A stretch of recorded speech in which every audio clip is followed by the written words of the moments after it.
बिस्मिल्लाहिर्रहमानिर्रहीम बिस्मिल्लाहिर्रहमानिर्रहीम। हम आपको सेकेंड ईयर कॉमर्स में खुश आमदीद कहते हैं। हालात के पेश नज़र जो है हम आपको जो है वो वीडियो लेक्चर की मदद से जो है लेक्चर अब आपको पहुंचाएंगे। सेकेंड ईयर कॉमर्स में जो है सबसे पहले बैंकिंग में हम आगाज कर रहे हैं। पहला चैप्टर है ओरिजिन ऑफ बैंकिंग, यानी बैंकिंग के इब्तिदा, बैंकिंग की आगाज कहाँ से हुई है। इसके मुतालिक जो क्वेश्चन बनता है एग्जाम में भी आ सकता है। Explain the term of banking, banking की इस्तिलाह की वजाहत करें। मीनिंग ऑफ बैंकिंग, बैंकिंग के मायने क्या हैं। इसके मुतालिक कहा जाता है the word of bank has been originated in 12th century. 12वीं सदी में इस लफ्ज को जो है वो लिया गया है फ्रॉम इटली, इटली से, and drive from the word बैंको, और बैंको के लफ्ज से जो है इसको अक्स किया गया है। इटली में लोग जो है वो बेंच पर बैठकर जो है वो जर का कारोबार किया करते थे, इसलिए वहां से ये बैंको निकाला गया है, जिसके मायने जो है बेंच हैं। और आम जो इसके मायने हैं इन ऑर्डिनरी लैंग्वेज, आम जबान में बैंक मीन्स स्टॉक और लॉट ऑफ मनी, यानी जो है वो जर का जखीरा, जर का ढेर कर लेना, इकट्ठा कर लेना। ये तो इसके मायने बनते हैं। एक क्वेश्चन जो है इस पर बनता है। दूसरा क्वेश्चन जो है explain the origin of banking, banking की इब्तिदा कैसे हुई, कहां से हुई, इसका आगाज कहां से हुआ। इसके मुतालिक जो है वसूख से तो कहीं कुछ नहीं कहा जा सकता, लेकिन इस बात को यह कहा जाता है कि बैंकिंग का आगाज इटली से हुआ है 1157 में। इटली से इसका आगाज हुआ इसलिए कि जो बाकायदा बैंकिंग इंस्टीट्यूशन के तौर पर जो है वो इटली से बैंकिंग का आगाज हुआ है। वरना इससे पहले जो है जब सिविलाइजेशन ऑफ ह्यूमन थी, इंसानी इब्तिदा थी, उस वक्त से जब इंसान जो है हंटिंग स्टेज में था, यानी शिकार करता था, शिकार को जमा करता था, वही उसकी दौलत हुआ करती थी, और उससे लोग इस दौलत को छीन लिया करते थे। तो उसने सोचा कि मैं इसको किसी के पास रखवा दूं अमानत के तौर पे। तो उनमें जो कवि हुआ करता था, मजबूत जो है हिफाजत करने वाला, ईमानदार, उसके पास अपनी जो है दौलत को रखवाया करते थे। जानवरों की खालें, जानवर और उनकी हड्डियां, वही उनकी जो दौलत थी वो उनके पास रखवाते और उसको रखवाने का कुछ ना कुछ मुआवजा दिया करते थे।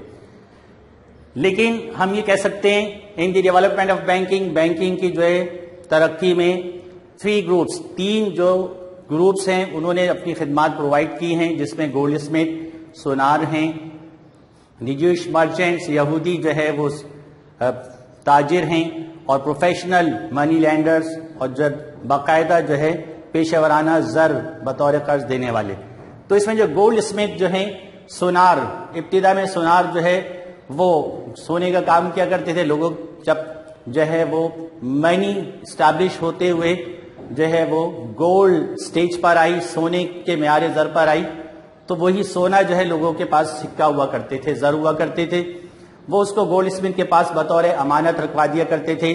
और टाइम पीरियड 1 साल, 2 साल, 3 साल वो लिखकर पर्ची जो है ले लिया करते थे, जो मौजूदा दौर के चेक्स भी कहलाते हैं। तो जो है इस लिहाज से जब गोल्ड स्मिथ ने देखा कि वो 1 साल के लिए ड्यूरेशन के लिखवा रहे हैं, 1 साल गुजर गया, नहीं लिखकर निकलवाए, 2, 3, 4, 5 साल तक लोग उन्हीं के पास रखा हुआ है।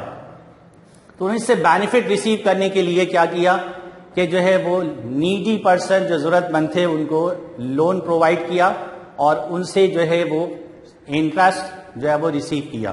तो गोया जो उनके पास रखवा रहे हैं उनसे भी उन्होंने जो है मनी रिसीव कर रहे हैं, और जिनको लैंड यानी कर्ज दे रहे हैं उनसे भी मनी रिसीव कर रहे हैं। दोनों साइड से अर्निंग हो गई।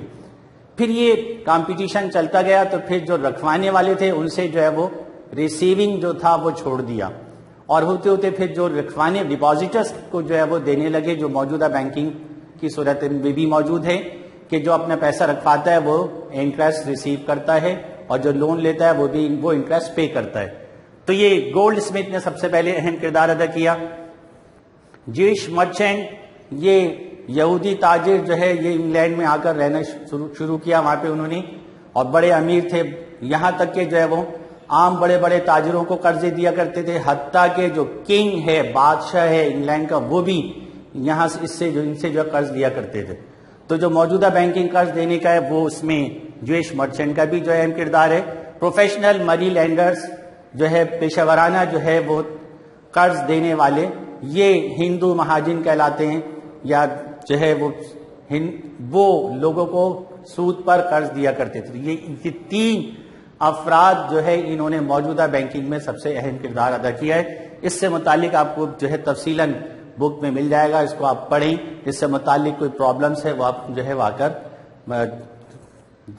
فون پہ بھی معلوم کر سکتے ہیں, انشاءاللہ آ کر بھی جو ہے پوچھ سکتے ہیں, یہ آپ کو ساری چیزیں مل جائیں گی. انشاءاللہ اگلا لیکچر اسی چیپٹر 1 سے متعلق ہے, صرف 2 کوشچنس اور مزید ہیں, ہمارا پھر چیپٹر 1 کلوز ہو جائے گا. شکریہ, السلام علیکم.